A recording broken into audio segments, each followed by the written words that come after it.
క్రీస్తునాథుని యందు ప్రియమైన సహోదరి సహోదరులారా, ఈరోజు మనము క్రీస్తు రాజు మహోత్సవాన్ని జరుపుకుంటూ ఉన్నాం. 11వ భక్తినాథ పాపు గారు 1925వ సంవత్సరంలో ఈ పండుగను స్థాపించారు. ఇటలీని ముసోలిని పరిపాలించే వారు, రష్యాలో లెనిన్ మరణించినటువంటి రోజులు, హిట్లర్ అప్పుడు జర్మనీలో రాజ్యము ఏలుతున్నటువంటి రోజులు.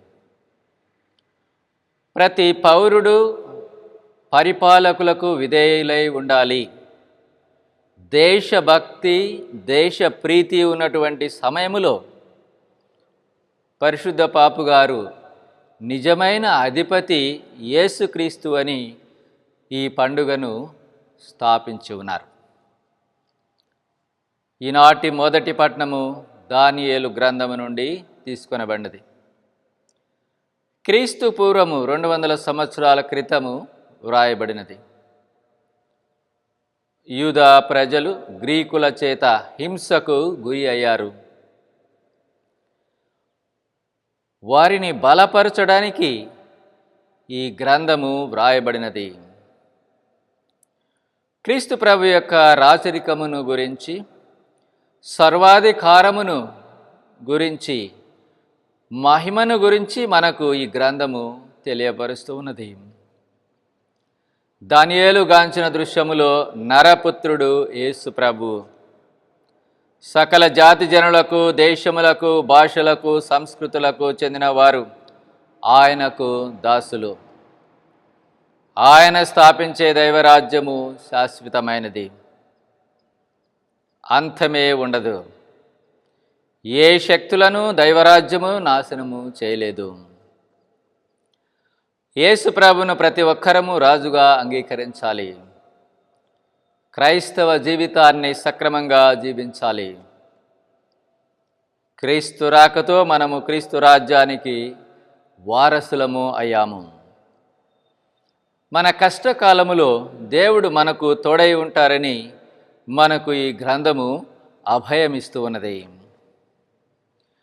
ఈనాటి యోహాను సువార్తలో యేసు ప్రభు రాజ్యము ఈ లోక సంబంధమైనది కాదు, పరలోక సంబంధమైనదని తెలియపరుస్తూ ఉన్నది. ఆయన సత్యమునకు సాక్ష్యమిచ్చుటకు ఈ లోకమునకు వచ్చి ఉన్నారు. సత్య సంబంధులందరూ ప్రభు మాటలను ఆలకిస్తారు. ఆయన అధికారము లౌకికమైనటువంటిది కాదు, అది సత్యముతో కూడినటువంటిది.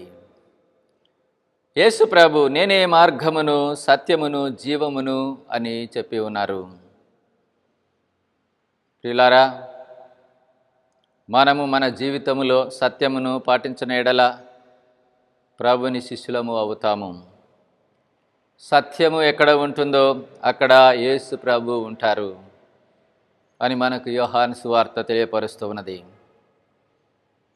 యేసు ప్రభును వెంబడించే మనమంతా సత్య మార్గంలో పయనిస్తామా? ప్రతి ఒక్కరము కూడా ఆలోచించుకుందాం. 2వ పట్టణము దర్శన గ్రంథము నుండి తీసుకొనబడినది. దీనిని యోహాను రచించి ఉన్నారు. ఆ కాలములో చక్రవర్తిని ఆరాధించని వారు హింసలకు గురి అయ్యేవారు. క్రీస్తును ఆరాధించే వారికి చక్రవర్తి ఆరాధన సమ్మతము అనిపించలేదు. అన్య దేవతల విందుల్లో పాల్గొనలేకపోయారు. ఫలితంగా వారు శ్రమలను, హింసలను అనుభవించాల్సి వచ్చింది. అటువంటి వారిని ప్రోత్సహిస్తూ యేసు ప్రభు యందలి విశ్వాసములో ఎదగాలని ప్రోత్సహించుటకు యోహాను దర్శన గ్రంథమును వ్రాసి ఉన్నారు.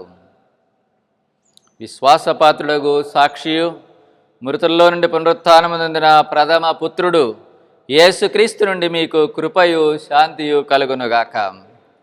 ఆయన మనలను ప్రేమించువాడు తన రక్తము ద్వారా మనలను విముక్తి చేసెను అని యోహాను హింసలకు గురి అయినటువంటి వారిని ప్రోత్సహిస్తూ క్రీస్తు ప్రభును రాజుగా అంగీకరించి జీవించమని తెలియపరుస్తూ ఉన్నారు. మీ అందరికీ క్రీస్తురాజు పండుగ శుభాకాంక్షలు. మిమ్మల్ని అందరినీ దేవుడు దీవించుదురుగాక. ఆమెన్.